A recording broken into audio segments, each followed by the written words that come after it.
Hello, today I just want to talk to you about the nevertheless moment. A nevertheless moment is when you discard and discredit all the negative input and information people have given you to tell you that it cannot be done. An example of a nevertheless moment was when Jesus was in the Garden of Gethsemane, and when he was sweating blood and tears because humanity and divinity were in a battle with each other, because humanity said, I don't want to do this, but divinity said, it must be done. And after going through such pain, to be painful situation that he was facing, he said, nevertheless, not my will, but your will be done. That's what he said to the Father. So I'm telling you today, you need to have your nevertheless moment. And what does that mean? Your nevertheless moment is no matter what somebody tells you, no matter what circumstances or situations you are facing, no matter how bleak or bad you may think it is, nevertheless, not what the circumstances say, but what did God say? If God said that he would bless you, God said that all things were possible. Don't look at your circumstance.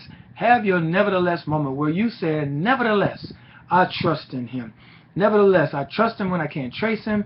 Nevertheless, I believe him even when I can't see it. I don't need to see it to believe it. He said it, and that's all that matters. You have to have that tenacity to be able to say that I don't care what anybody else says. I know what God told me, and because God told me, I know that I can be able to do what he told me to do. You know, there are so many circumstances and situations that we face in our lives that causes us to want to quit, that causes us to kind of falter and believe that God is not real. But I'm here to tell you, my brothers and sisters, if you just hold on, if you continue to believe in what God told you, do not let go. Be persistent. We talked about this on Sunday about being persistent. And we talked about you just got to hold on, like the woman who went to Jesus about her daughter, and he didn't even acknowledge her, but she continued to press on. He called her a dog, but she continued to press on until he finally said, woman, how great a faith. And there's only 2 times recorded in the Bible that it even said that, and she was a Gentile. So if a Gentile can get a blessing from God, who is an uncovenanted person, how much more than you who has a covenant with God? You're saved, you're sanctified, and you're filled with his precious Holy Spirit. You need to stand up and be counted.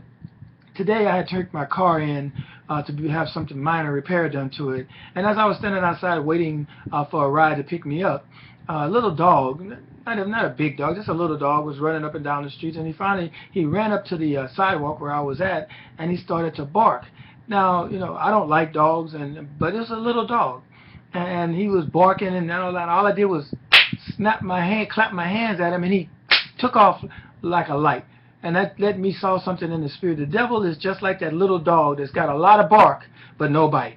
Just believe what God said, and then just clap your hand at the devil and tell the devil, I will not give up, and I will continue to press on to what God has called me to do. Be blessed. Know that I love you, and we'll talk to you.